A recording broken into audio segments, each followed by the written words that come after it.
Hello, hello, and welcome back to the Deep Dive. I am absolutely buzzing with energy today. You know that feeling, right? You buy the brand new planner, you sign up for that shiny gym membership, you get the language software, you think, this is it. This is the new me. Yeah. You are just ready to conquer the world. And then, about 3 weeks later, the planner is empty, the gym bag is gathering dust in the back of your car, and you still can't say anything other than hello in Spanish. Oh, I think we all know that feeling a little too well, Uncle Raymond. It's that universal cycle, isn't it? The big burst of enthusiasm and then the inevitable crash. Yes. We start out sprinting, and then we realize we've actually signed up for a marathon we didn't train for. Exactly. It drives me crazy. It drives us all crazy. And that is exactly what we are tackling today. Why do we set these massive goals and then just fail? And more importantly, how do we fix it? I'm your host, Uncle Ray. And I'm Susanna. And welcome to the Atomic Growth Team. Our mission here is, well, it's simple, but it is powerful. To help you become 1% better every day. That's right.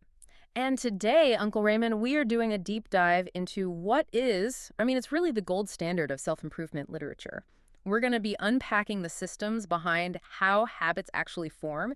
We're looking heavily at James Clear's Atomic Habits, but we're also pulling in some amazing insights from Charles Duhigg's The Power of Habit and B.J. Fogg's Tiny Habits. A whole stack of stuff. A whole stack, yeah, and a bunch of research notes on behavioral psychology. And let me just say, if you are waiting for us to tell you to just try harder or, find your motivation, you are in the wrong place. We are not doing that. Absolutely not. We aren't talking about willpower today. Willpower is it's a finite resource. It runs out like a battery.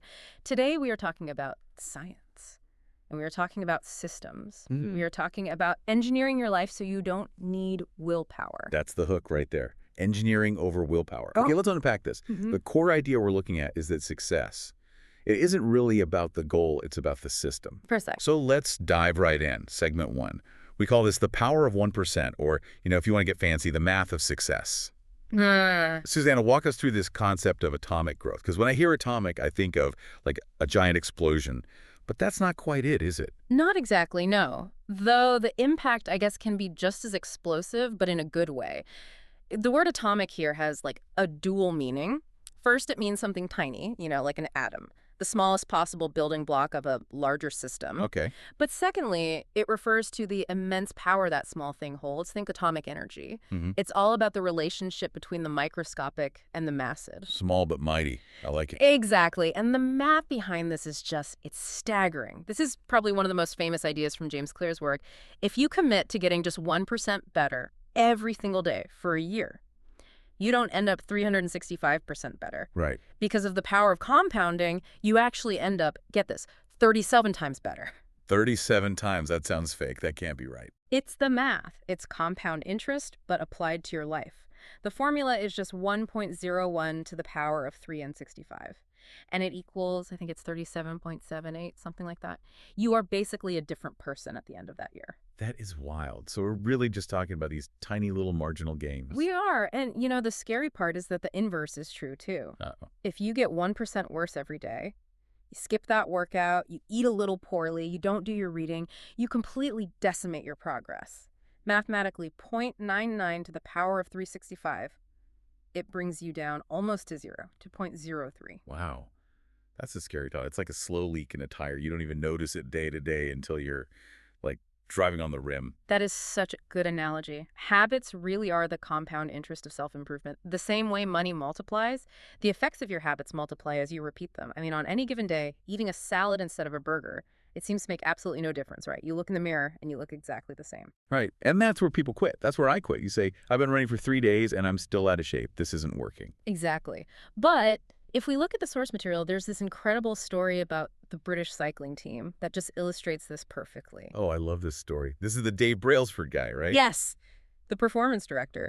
When he took over, British cycling was mediocre at best. They'd never won a Tour de France. Ever. Wow. In fact, one of the top bike manufacturers wouldn't even sell them bikes because they were afraid it would hurt their brand image to be associated with them. Ouch. That is harsh. It's brutal. So Brailsford didn't come in and say, okay, team, we need to train 100% harder. No, not at all. Yeah. He adopted this strategy he called the aggregation of marginal gains. He just looked for 1% improvements in absolutely everything. Everything. everything. So they redesigned the bike seats to be more comfortable. Okay, that makes sense. They rubbed alcohol on the tires for better grip. Okay, it's getting a little more detailed. But then they went deeper, much deeper. How deep are we talking? They tested different massage gels to see which one led to faster muscle recovery. They hired a surgeon to teach the riders the best way to wash their hands to reduce the chance of catching a cold. A cold. Yeah, because if you get a cold, you miss training days. And that's a 1% loss. They even figured out which pillow and mattress led to the best night's sleep for each individual rider, and then trucked those pillows from hotel to hotel during the tours. Wait.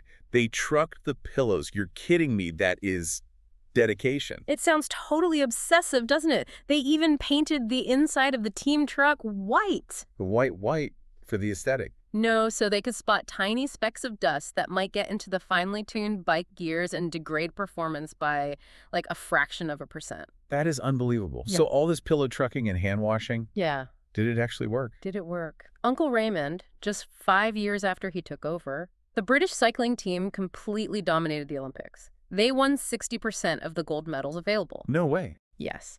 And then they went on to set 9 Olympic records and 7 world records.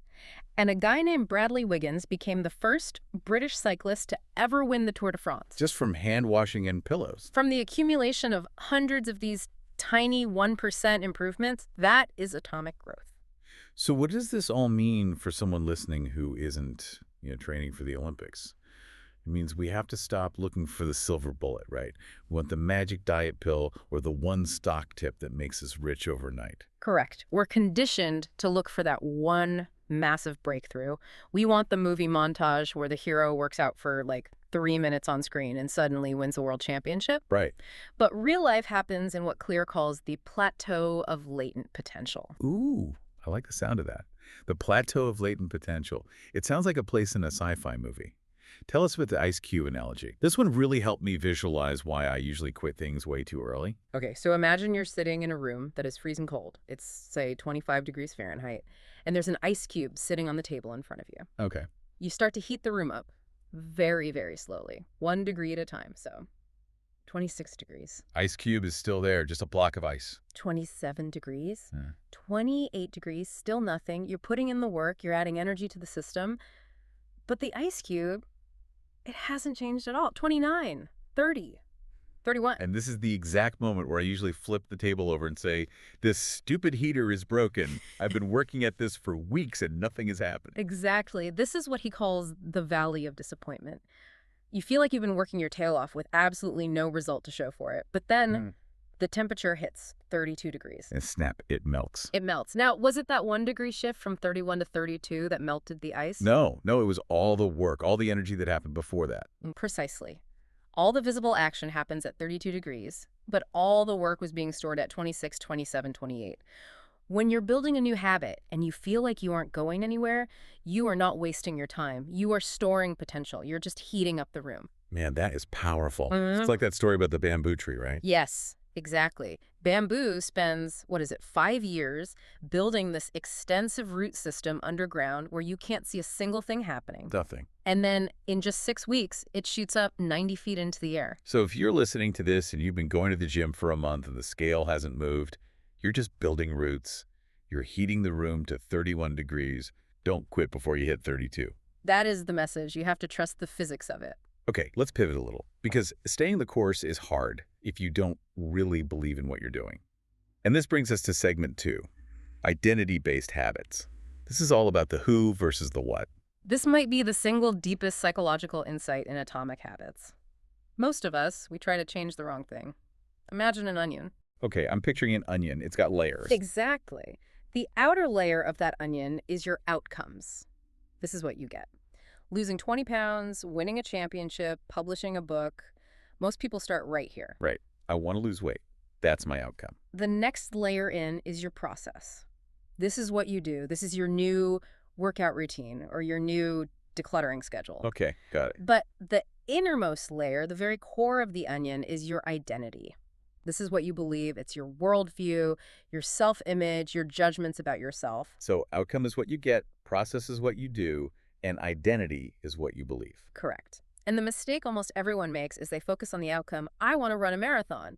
But the goal isn't just to run a marathon. The goal is to become a runner. We see this with dieting all the time, don't we? It's the perfect example. Picture two people who are trying to stop eating sugar. Someone comes along and offers them both a donut. The first person says, "No thanks, I'm trying to quit sugar." Sounds reasonable enough. It sounds reasonable, but listen to the language. I'm trying to quit. They still identify as a person who loves sugar but is currently attempting to restrict themselves. They see themselves as a sugar lover who's fighting their own nature. Okay, I see that. It's a constant struggle. It is a struggle. Yeah. Now, the second person refuses the donut by saying, "No thanks, I'm a healthy eater." Boom. Identity shift. Right there. It's a tiny difference in words, but it signals a massive shift in identity. I am a healthy eater. Eating that donut would contradict who I am. Right. See, true behavior change is identity change. You might start a habit because of some motivation, but the only reason you'll stick with it is because it becomes a part of who you are. So how do we actually change our identity? Because I can stand in front of the mirror and say, I am an astronaut all day long, but, I'm not going to space tomorrow. Right, you can't just fake it. You have to prove it to yourself. Yeah. And Clear argues that your actions are like votes. Votes, you mean like in an election? Exactly like an election. Every single action you take is a vote for the type of person you wish to become.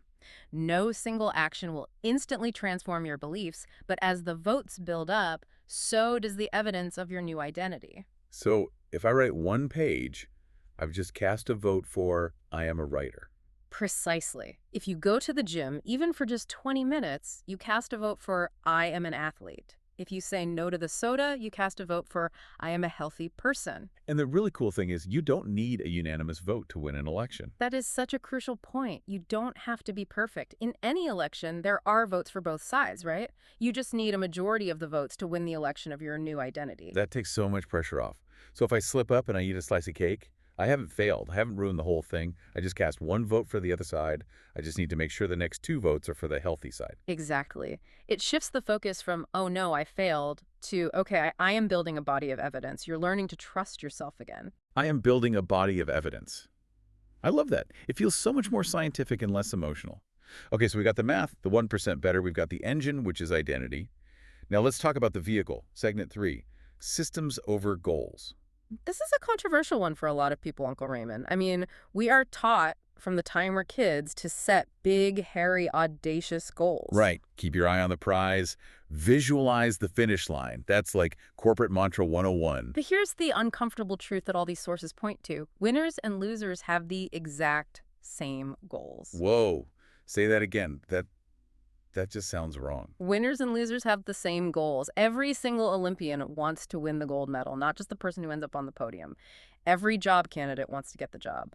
So if successful and unsuccessful people share the same goals, then the goal cannot be what differentiates the winners from the losers. That is, that is Yeah. logic I cannot argue with. So if the goal isn't the differentiator, it must be the system they use to get there. It has to be. Goals are about the results you want to achieve. Systems are about the processes that lead to those results. And there's this great idea called the yo-yo effect that happens when you only focus on goals. Yes. So imagine you have a really messy room. Your goal is to have a clean room. You summon up all your willpower. You spend all Sunday cleaning like a maniac. And now you have a clean room. Goal achieved. But if you haven't changed the sloppy habits that led to the messy room in the first place, if you don't have a system for putting things away, you're just going to be looking at that same messy room again in 3 days. You treated the symptom, but you didn't address the cause. Precisely. Achieving a goal only changes your life for that moment. We think we need to change our results, but the results are not the problem. What we really need to change are the systems that cause those results. There's a quote in the source material that I absolutely love. I think it should be like tattooed on everyone's forehead. You do not rise to the level of your goals. You fall to the level of your systems. It's brilliant. It just fundamentally shifts how we view progress. And, Uncle Raymond, this reminds me of that story about Will Smith that we found in the research. Oh, the brick wall. Yeah. Yes. Yeah. This is a classic. I want to tell that one. Sure. So Will Smith's father had him and his brother build a wall for his shop, a massive brick wall. And they were just kids. It seemed impossible. They're standing there looking at this huge hole they have to fill with a wall. And they were just completely overwhelmed. They complained every single day. But his dad told him, don't think about the wall. Right. He said, there is no wall. Your only job is to lay this brick as perfectly as a brick can possibly be laid. And then you do it again and again. That is the absolute essence of systems over goals. The Mm. wall is the goal. It's daunting. It's far away. It causes anxiety. The brick is the system. It's right here, right now. Mm-hmm. If you focus on the wall, you get overwhelmed. If you just focus on the brick, you make progress. And then eventually you look up and you have wall. Exactly. Goals are good for setting a direction, but systems are what's best for actually making progress. Okay, so let's get practical. We've sold everyone on the why. Now we need the how. Let's get under the hood and look at segment 4, the mechanics of habit. Right. To build a system, we first need to understand what a habit actually is, like neurologically. James Clear and Charles Duhigg both describe this thing called the habit loop. It has 4 steps: cue, craving, response, and reward. Okay, let's walk through these using something we all do 1,000 times a day. Yeah, Checking our phones. perfect example. So first is the cue. This is the trigger. It tells your brain to start a behavior because it predicts there's a reward coming. Think of your phone buzzing on the table. That's a cue. Okay, phone buzzes. Got it. Second is the craving. This is the motivational force. You don't actually crave the phone buzzing. You crave the feeling of social connection or information. You want to know who texted you. Right, it's the curiosity. Third is the response. This is the actual habit itself. You pick up the phone and you read the text. And finally, The reward. You see the message from your friend. Your curiosity is satisfied. You get that little hit of dopamine. And because that reward felt good, your brain links it back to the cue. So next time the phone buzzes, you do it all over again. it's a loop. Cue, craving, response, reward. Over and over. And Clear has developed what he calls the 4 laws of behavior change based on these steps. If you want to build a good habit, you have to basically engineer each step to work for you. Let's start with Law 1. This one corresponds to the cue. Law 1 is make it obvious. This is all about environment design, right? Yes, so many people think they lack motivation when what they really lack is just clarity. If you want to practice guitar, but you keep your guitar, in this case, in the back of the closet under a pile of old laundry, You're never going to play it, ever. you're not. But if you buy a stand and you put that guitar right in the middle of your living room, so you basically trip over it every time you walk to the kitchen, you've made the cue obvious. It becomes a visual trigger. You can't ignore it. Exactly. There was this amazing study at Massachusetts General Hospital where they changed the eating habits of the staff and visitors without saying a single word to them. They just rearranged the cafeteria, they added water bottles to all the refrigerators right next to the cash registers, and they put baskets of water all over the room. Soda was still there, but water was now the most obvious option. And what happened? Soda sales dropped by 11%, and water sales went up by 25%. Nobody's motivation changed. Their environment changed. That is just wild. We are basically products of our environment. We really are. So you have to audit your environment. If you want to remember to take your vitamins, put the bottle on the kitchen counter right next to the coffee maker. Don't hide them away in a cupboard. Speaking of the coffee maker, that leads to one of my favorite practical tips from the books, habit stacking. Oh, this is a brilliant application of making it obvious. You just use an existing habit that's already wired into your brain as the cue for a new one. The formula is simple. After current habit, I will know habit.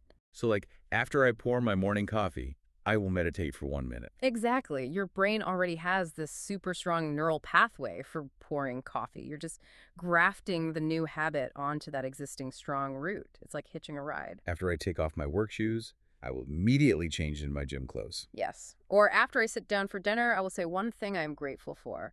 It removes all the decision fatigue. You don't have to decide when to do it. The cue is automatic. I love that. Okay, moving on. Law 2.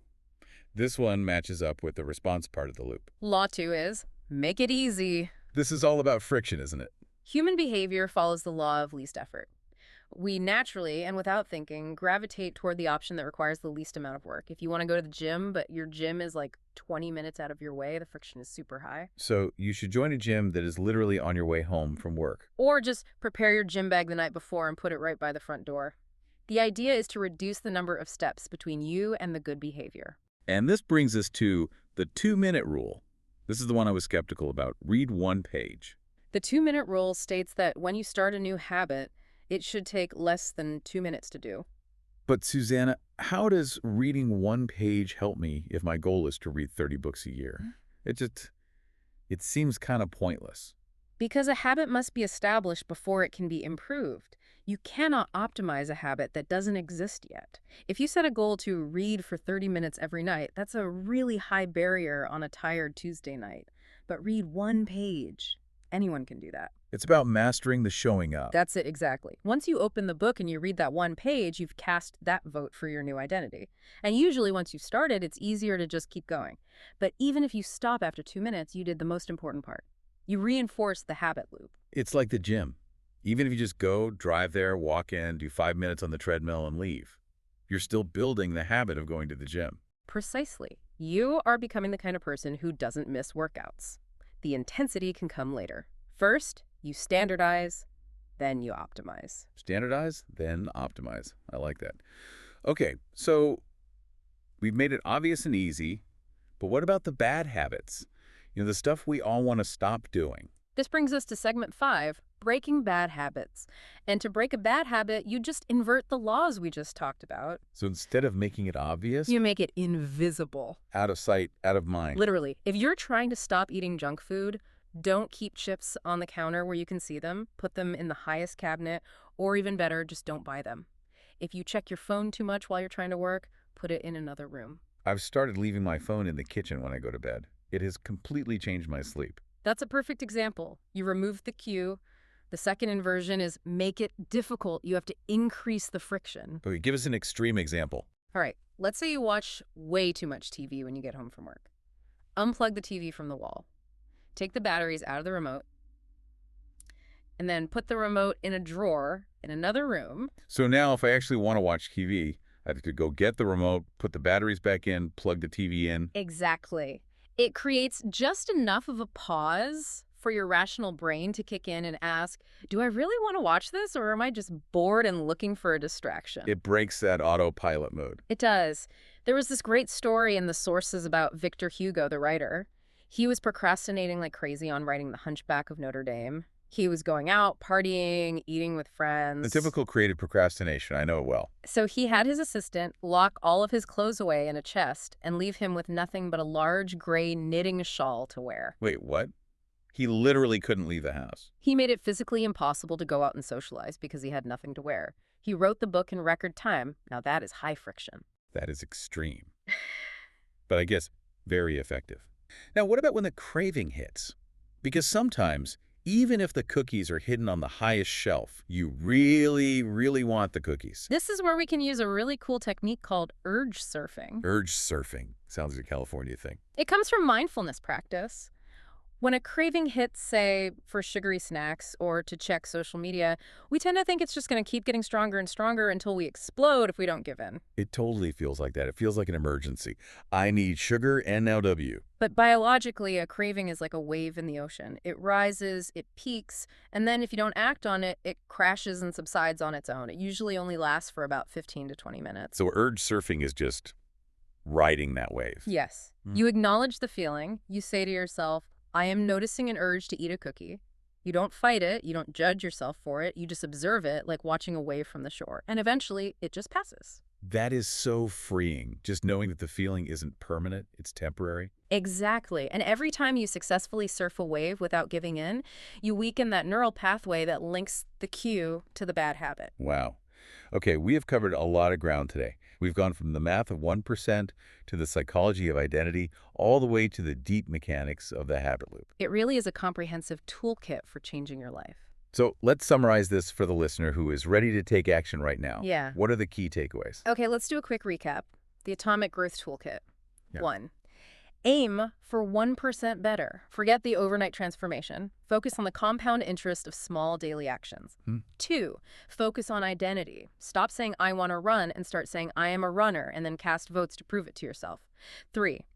Build systems, not just goals. Remember, goals set the direction, but systems are what actually make the progress. Right. Focus on laying the brick, not on the wall. Right. 4. Use the 4 laws. Make your good habits obvious and easy. And make your bad habits invisible and difficult. And 5, use the 2-minute rule. Just master the art of showing up. That is a solid, solid list. And Susanna, looking back at all this, the thing that really strikes me is how hopeful it all is. You don't need to be some kind of superhero. You don't need iron willpower. You just need to be a little bit more strategic. That's so right. Uncle Raymond, I think the most important thing is realizing that time is going to pass anyway. 10 years from now, you will arrive. The only question is, who are you going to be when you get there? You can either spend that time building the person you want to become, 1% at a time, or you can stay the same. The choice is in the system you build today. Time will pass anyway. That hits hard. So here is our provocative thought for you, the listener, to carry with you this week. Imagine you meet your future self 10 years from now. They are healthy, happy, successful, whatever that looks like for you. If you ask them, how did you get here? Mock, what is the one small habit they would beg you to start today? Not a big life overhaul, just one small atomic habit. Is it reading one page? Is it walking for 10 minutes, drinking one extra glass of water? Whatever it is, start it today. 2 minutes. Cast that vote. And just keep showing up. This has been Uncle Ray And Susanna. for the Atomic Growth Team. Keep getting 1% better. We'll see you in the next deep dive.